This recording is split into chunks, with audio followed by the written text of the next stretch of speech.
From the PEP Radio Newsroom, these are the stories we are covering at this hour. Senate Republicans hauled President Donald Trump's big tax breaks and spending cuts bill to passage Tuesday on the narrowest of votes, pushing past opposition from Democrats and their own GOP ranks after a turbulent overnight session. Vice President JD Vance broke a 50-50 tie to push it over the top.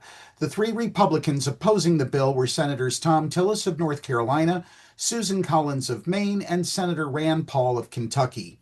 Tax breaks, spending cuts, and new money for national defense and deportations are among the top concerns for Republicans. Democrats worry the bill's reductions to Medicaid will leave millions without care. The bill has to pass the House again before Trump can sign it into law, and the difficulty for Republicans is not expected to let up. Speaker Mike Johnson warned senators not to deviate too far from what his chamber had already approved, but the Senate did make changes, particularly to Medicaid, risking more problems as a race to finish by Trump's 4th of July deadline. The nonpartisan CBO, or Congressional Budget Office, said Sunday the bill would pile nearly $3.3 trillion onto the nation's debt from 2025 to 2034, a nearly $1 trillion increase over the House-passed version of the bill. The analysis also found that 11.8 million Americans would become uninsured by 2034 if the bill passed. Meanwhile, members of the U.S. House are returning for more budget fun.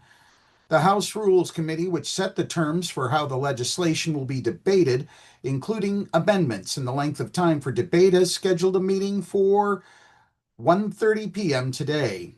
It's already in progress, folks.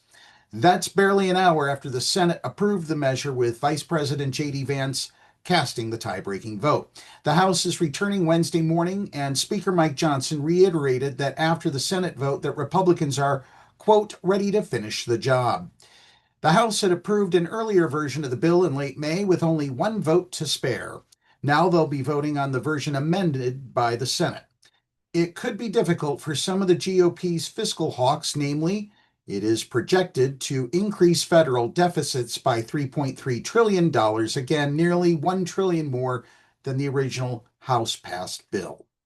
In other news, President Donald Trump visits immigration detention facility in Florida. The isolated airstrip in the Everglades is surrounded by mosquitoes, alligators, and pythons and can house 5,000 detainees. Pejoratively dubbed alligator Alcatraz by state officials, it's another example of the administration's scare tactics to persuade those in this country illegally to leave voluntarily. The White House suggests the facility will be especially secure given that it is, quote, surrounded by alligators, and started selling branded shirts promoting the facility. So in other words, Donald Trump just opened the Florida equivalent of Dachau, complete with merch. Florida Governor Ron DeSantis brushed off environmental concerns about the Everglades Detention Center. The facility is being assembled with tents and trailers on top of an existing airstrip, meaning it hasn't required laying new concrete or constructing permanent buildings. DeSantis said people protesting about the potential environmental impact were simply opposed to deportations. Trump said he wasn't worried either, saying, I don't think you're doing anything to the Everglades, you're just enhancing it. Oh, the news doesn't get much better. Yuck. Oy. And finally, the staff at the U.S. Institute of Peace is expected to turn over its headquarters to the Trump administration, marking the third changing of hands since March. The initial switch came when the Department of Government Efficiency took over the building with the help of the FBI and D.C. police as part of a downsizing effort ordered by an executive order signed by President Donald Trump. The tangerine tornado strikes again. Some of the staff and the Institute's acting president had regained control in May after District Judge Beryl A. Howell ruled that the Institute was not part of the executive branch and therefore Trump did not have the legal authority to fire the organization's board and acting president. That also rendered moot the transfer of the headquarters to the General Services Administration, as well as the firing of most of the 300-person staff.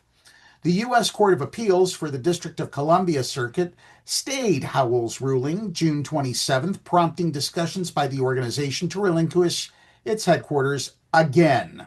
What's unclear is when the latest handover will occur or who will participate for the government while the appellate panel continues to deliberate over the lower court ruling. That's enough news for this hour, folks. Download the Live 365 app to take PEP Radio with you wherever you go.